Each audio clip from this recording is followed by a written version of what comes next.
Say time travel's impossible, but trust me, the truth is nothing is impossible. Turns out, time, everything, past, present and future. What's that?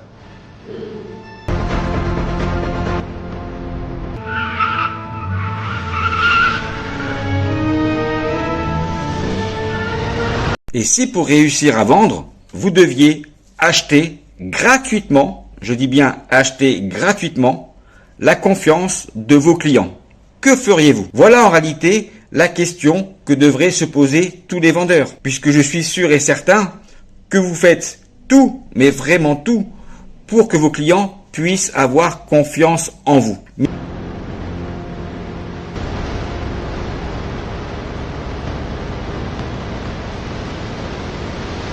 Confiance, pas de vente. Et alors, si la confiance dans la vente est l'aboutissement du closing pour qu'un prospect puisse acheter vos produits et vos services, comment se fait-il qu'on puisse parler de manipulation pour pouvoir réussir à vendre? Puisque logiquement, si la vente est bien l'obtention de la confiance, il n'y a pas besoin de manipuler un client, que cela soit d'une manière positive ou négative, puisque vendre, c'est répondre à un besoin et à des attentes. Cela n'empêche pas de pouvoir louper des ventes et surtout de pouvoir utiliser la défiance commerciale afin de mentir, tricher et de manipuler vos clients pour qu'ils puissent avoir confiance en vous. Si vous comprenez comment fonctionne le vrai mécanisme de la confiance pour pouvoir réussir à vendre, vous comprendrez qu'en réalité, pour réussir à vendre en utilisant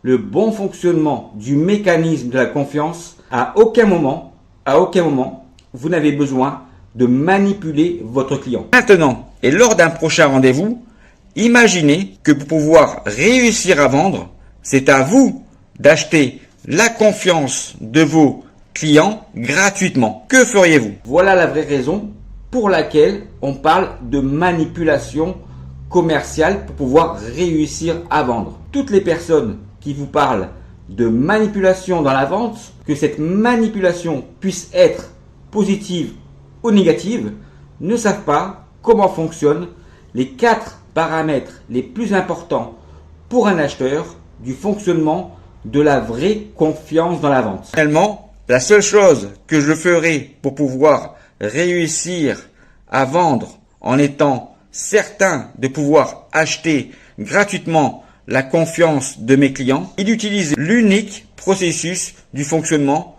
logique, naturel et humain des 4 paramètres les plus importants pour un acheteur dans l'ensemble des 3 phases d'un cycle de vente. Si tu as un doute sur le niveau de confiance que tu peux accorder à un vendeur pour lui acheter son produit ou son service, voilà les 4 niveaux de questions que tu peux poser à des vendeurs pour contrôler si tu peux avoir confiance en eux. Le seul moyen de pouvoir contrôler gratuitement la confiance que vous pouvez accorder à vos clients pour qu'ils puissent acheter vos produits et vos services. Monsieur le vendeur, pouvez-vous me dire combien et quels sont les éléments les plus importants pour un acheteur dans le fonctionnement du mécanisme du processus de la vraie confiance dans la vente? Pour réussir à vendre, les vendeurs doivent en réalité acheter et contrôler quelle confiance ils peuvent accorder à leurs clients pour qu'ils puissent acheter leurs produits ou leurs services. Et on achète deuxième niveau. Genre pour les youtubeurs de la vente qui ont lu 2 fois le livre de Jordan Belfort et regardé 10 fois le film pour penser qu'ils sont de très bons vendeurs. Pour essayer de comprendre ce qu'est la vente. Monsieur le vendeur, pouvez-vous me dire pourquoi dans la phase de découverte, il y a toujours 2 éléments qui sont toujours très importants et qu'il y a toujours 2 éléments qui sont toujours les moins importants pour un acheteur dans le fonctionnement des 4 éléments de la vraie confiance dans la vente? Et on achète, les clients achètent en s'imaginant toujours ce qu'ils vont pouvoir faire en achetant et en utilisant les produits ou les services que vous leur vendez. Troisième niveau de question. Pour des vendeurs un peu plus aguerris. Monsieur le vendeur, pourquoi dans un cycle de vente, il y a toujours parmi les 4 éléments les plus importants du fonctionnement de la vraie confiance dans la vente, 2 éléments qui sont toujours très importants et 2 éléments qui sont toujours les moins importants dans la phase de découverte et dans le closing pour un acheteur pour pouvoir obtenir sa confiance. Une fois que vous allez essayer de vendre, n'essayez pas de tout faire pour donner envie à vos clients d'acheter vos produits et vos services, puisque cela vous le faites déjà. Mais quatrième niveau est là pour tous les experts, les conférenciers, les consultants en vente, les experts de la vente, les docteurs en vente. Mais attention, car même leur poser une seule question est pour eux souvent une insulte à leur intelligence. Alors voilà le 4e niveau de questions que tu peux poser à un expert de la vente. Monsieur le vendeur, pouvez-vous m'expliquer pourquoi dans la phase de découverte et du closing, parmi les 4 éléments les plus importants pour un acheteur du fonctionnement de la vraie confiance dans la vente, pourquoi un des 2 éléments les plus importants et un des 2 éléments les moins importants dans la découverte doivent être et rester au même niveau d'intensité pour un acheteur dans le closing. Faites en sorte de pouvoir contrôler quelle confiance vous pouvez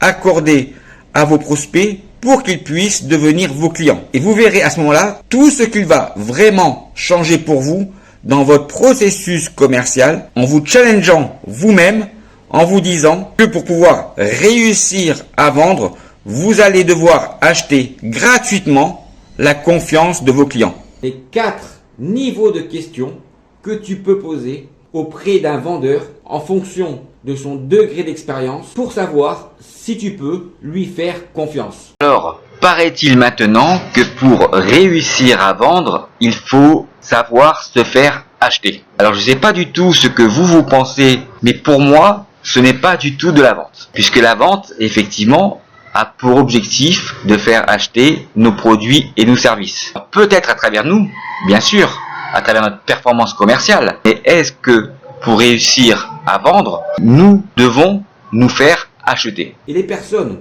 qui se prennent généralement trop au sérieux font cela juste pour masquer leur niveau d'incompétence. Interprétez ces propos comme bon vous semble, puisque en fait, chacun pourra avoir une définition différente sur le sujet. En tous les cas, je vais maintenant vous donner peut-être mon interprétation de ce que peut être une négociation commerciale de vente. Pourquoi je vous parle de ça? Puisqu'en réalité, à travers une négociation commerciale de vente, il y a 2 choses différentes. Il y a la négociation et la vente. Pourquoi? Parce que parfois, on peut négocier pendant des heures, des jours, des semaines, des mois, des années, sans réussir à vendre. Et à l'inverse, on peut vendre sans négocier. Alors maintenant, je vais vous donner ma définition à travers mon expérience, à travers... je ressens quand je vends ce que peut être effectivement une négociation commerciale de vente. Alors pour moi, une négociation commerciale de vente... Quand j'ai fait l'école de vente Bernard Tapie à Marseille, Bernard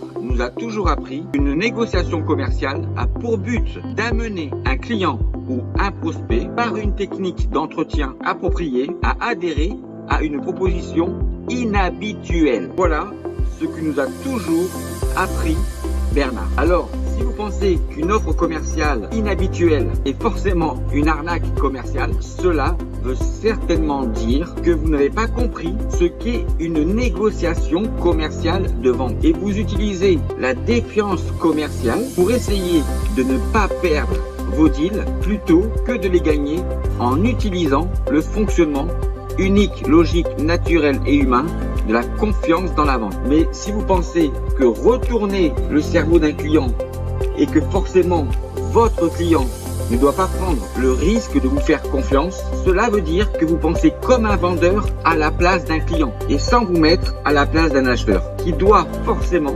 accepter le risque qu'il doit prendre pour pouvoir acheter vos produits et vos services. Et encore une fois, si vous pensez qu'un client pour pouvoir acheter ne doit justement pas prendre de risques pour pouvoir vous faire confiance, cela veut dire qu'en réalité, vous ne savez pas comment fonctionnent les 4 paramètres les plus importants pour un acheteur de la vraie confiance dans la vente. Et ces 4 éléments sont justement le bon fonctionnement du mécanisme, du processus de la vraie confiance dans la vente. Et si vous comprenez cela, vous comprendrez en réalité toute la logique de ce que nous a enseigné Bernard, qu'une négociation commerciale a pour but d'amener un prospect ou un client par une technique d'entretien appropriée à adhérer à une proposition inhabituelle. Mais en réalité, la technique de vente, c'est vous. Et savoir retourner le cerveau né en réalité pour un vendeur, rien d'autre que de suivre correctement l'évolution des 4 éléments les plus importants pour un acheteur dans chacune des 3 phases d'un cycle de vente, afin de remettre les 4 éléments au bon endroit dans chacune des 3 phases d'un cycle de vente pour que votre client ou votre prospect puisse justement prendre le bon chemin du fonctionnement de la confiance pour qu'il puisse acheter votre produit ou votre service en acceptant le risque qu'il doit prendre pour pouvoir réaliser cet achat. Et pour ceux qui ont déjà lu ou qui vont bientôt lire mon livre Vendeur de tapis, vous comprendrez que je parle bien ici, non pas de Bernard Tapie, mais de Bernard Balmel, qui a aussi écrit un livre qui s'appelle La vente, profession vendeur. En tous les cas, je vous souhaite à tous une excellente journée, de très bonnes ventes, mais surtout une très bonne lecture.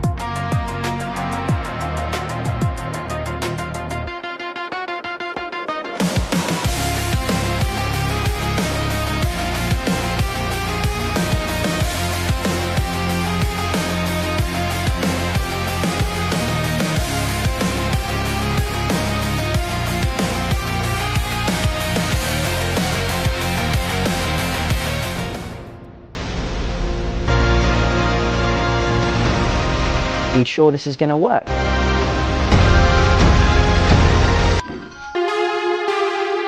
Alors, tu m'aimes, oui ou non? Voilà en réalité la question qui pourrait résumer la vente. Mais en fait, il faut bien comprendre comment cela fonctionne pour pouvoir justement obtenir la confiance de vos clients. Et ce que j'ai pu comprendre, c'est qu'il y a un doute que connaissent bien les sportifs, c'est la peur de gagner. La peur de gagner fait perdre des opportunités commerciales, comme pour les sportifs de haut niveau. Et les vendeurs qui utilisent la défiance commerciale, c'est-à-dire qu'ils vont devoir être obligés de pouvoir mentir, tricher et manipuler pour essayer de ne pas perdre un deal, augmentent en réalité le risque de perdre ces deals par rapport à un vendeur qui utilise le bon fonctionnement de la confiance pour pouvoir gagner ses deals. Et pourquoi il y a cette différence? Parce que justement, un vendeur qui connaît le fonctionnement de la confiance pour pouvoir gagner ses deals saura dire non à ses prospects pour les bonnes raisons. Alors qu'un commercial qui utilise la défiance pour pouvoir gagner ses deals en trichant, mentant et manipulant dira toujours oui à ses clients, mais justement pour les mauvaises raisons.